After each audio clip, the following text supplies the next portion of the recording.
मैंने जो संबंधित अधिकारी हैं, जिम्मेदार लोग हैं, उनसे हमने बातचीत की और उनसे ये कहा कि इसको किसी तरह रोकने की व्यवस्था की जाए। और विधायक जी भी स्पॉट पे आए थे और उन्होंने भी सारी चीज़ों को देखा और संपर्क किया विभाग के लोगों से। तो अभी तो टेम्प्रोरी जैसे भी है उसको रोकने का प्रयास किया है। उसमें गांव के लोगों ने, पंचायत के लोगों ने भी बहुत सहयोग किया है। लेकिन हम लोग की कोशिश यही है कि यहाँ एक अस्थाई प्रबंध होना चाहिए।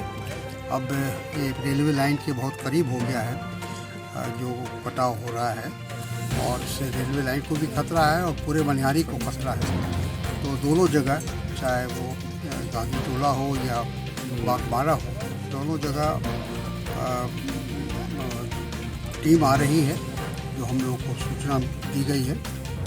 टेक्निकल टीम पटने से आ रही है, वो उसको मुआयना करेगी, पूरी चीज़ को देखेगी और किस तरह से इसको रोका जाए, ठोकर बनना चाहिए या और कोई व्यवस्था होनी चाहिए, उसका सुझाव वो लोग देंगे।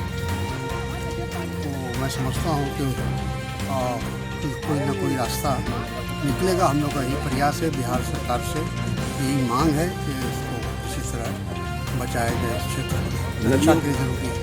नदियों को बचाने के लिए केंद्र की जिम्मेवारी प्रथम होती है, ऐसे में क्या कहेंगे केंद्र के? देखिए, उसमें तो प्रधानमंत्री को हमने एक पत्र लिखा है। उसमें पूरे कटिहार जिले की जहाँ जहाँ भी इरोजन हो रहा है उससे संबंधित उसमें बातें लिखी गई हैं और उनसे ही मांग की गई है कि वहाँ जो टेक्निकल कमेटी है रुड़की में, जो इस बात का पूरा सर्वे करती है टेक्निकल तौर पर, उसका सर्वे केंद्र सरकार के द्वारा कराया जाना चाहिए। और सिर्फ एक कटिहार ज़िला के, अब पूरा जो उत्तर बिहार है वो इससे प्रभावित हो रहा है। तो उसको रोकने की एक दूरगामी इसकी व्यवस्था होनी चाहिए।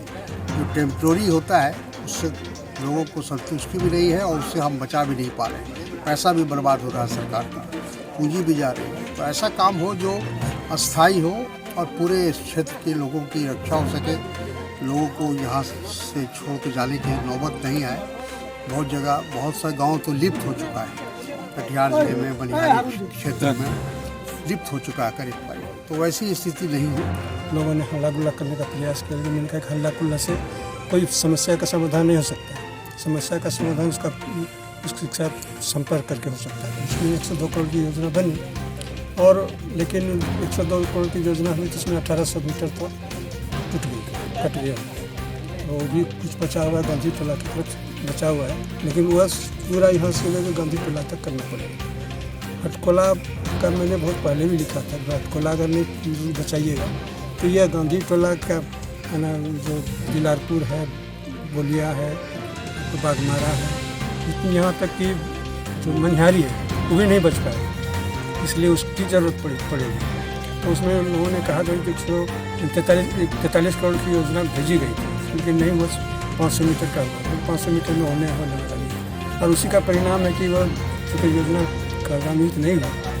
मैंने कहा कि जो योजना कर्जान्वित हो नहीं रही है, आप यहाँ के इंजीनियर भेजते हैं, कुछ आप लोग काट के कुछ कर देते हैं। ये तो आप लोग तो घर में बैठे रहते हैं, एसी में बैठे रहते हैं, लेकिन यहाँ के लोग जो यहाँ पीड़ित हैं, जिनका अपना घर कटने का सही है कि घर कट के जाएगा, उसकी सारी ज़मीन कट रही है, तो इसके लिए कोई व्यवस्था नहीं है। जो पुनर्वासित करना है वही पुनर्वासित नहीं कर रहे हैं। आज तक कोई पुनर्वास की व्यवस्था नहीं है। तो फिर सरकार तो यही कहते हैं, हाँ हम लोग कर देंगे, योजना बन रही है, सिर्फ आश्वासन मिलता रहा। इसके बाद अभी जिस दिन 11 तारीख को मुझको सूचना मिली, मैंने 11 तारीख को ही सभी जो पदाधिकारी थे उससे संपर्क किया। फिर 12 तारीख को चिट्ठी लिखी, जो प्रमुख सचिव थे उनको मैंने चिट्ठी लिखी, इस तरह की बात है और अगर नहीं बचाइएगा तो निश्चित रूप से जो आप बरला बनना का हाल हो गया है। 53 करोड़ की योजना वहाँ चालू हुई, लेकिन सब खत्म हो गई योजना और बरला बनना पूरा का पूरा कट गया। तो वही हाल यही होगा कि ये बरला बनना छोड़िए, यहाँ पर कोई जब बांध बनाए हो बांध भी कट जाएगा और मनिहारी तो कटना ही है अगर कुछ नहीं कीजिएगा।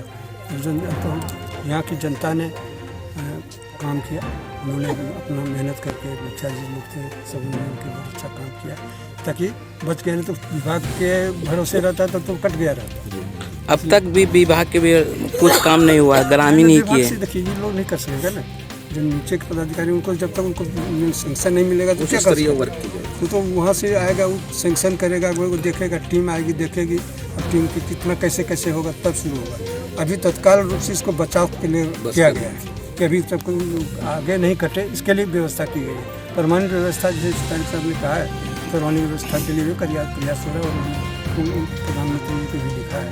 तो यह होगा, और हम लोग चाहते हैं कि ग्रामीणों का जिस ढंग से सहयोग है, ये सहयोग इस तरह बना रहे। और अगर गुणवत्ता की जो बात है तो गांव हम लोग तो बराबर आ नहीं पाते हैं, टीम बना देंगे। इसलिए हम लोग चाहेंगे कि एक तो गुणवत्ता के लिए एक तो टीम बना देंगे कि वो गुणवत्ता देखे और बताए कि कहाँ क्या हो रहा है। होता यह है कि अगर कोई सामान्य